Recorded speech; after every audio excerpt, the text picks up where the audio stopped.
Hey, web developers, you've heard of CORS, right? That little gatekeeper that decides if your browser can talk to other domains. Yeah, it's like the internet's strict parent, grounding your app if it misbehaves. But what if I told you there's a dark side to CORS? Let's dive in. First, imagine you're building a shiny web app. You enable access control allow origin. Because hey, what could go wrong? Spoiler alert, everything. You've just opened the door to CrossOrigin requests from every shady website on the planet. Congrats, your app is now the internet's most gullible friend.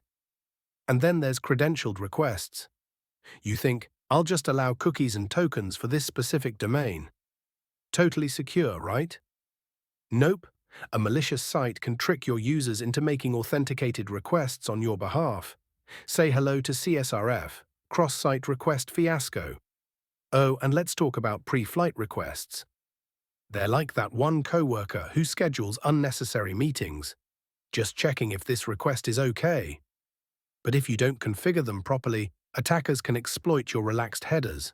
That's how you turn a harmless options request into a free buffet for hackers. So what's the solution? Be strict, lock down those origins, define specific headers, treat CORS like a high-security vault, not a revolving door. And for the love of web development, test your configurations. CORS isn't your enemy, it's just misunderstood. Handle it right, and your app stays safe. Handle it wrong. Well, enjoy explaining the data breach to your users. Smash that like button, subscribe for more tech sarcasm, and remember, CORS isn't a joke, but your security might be.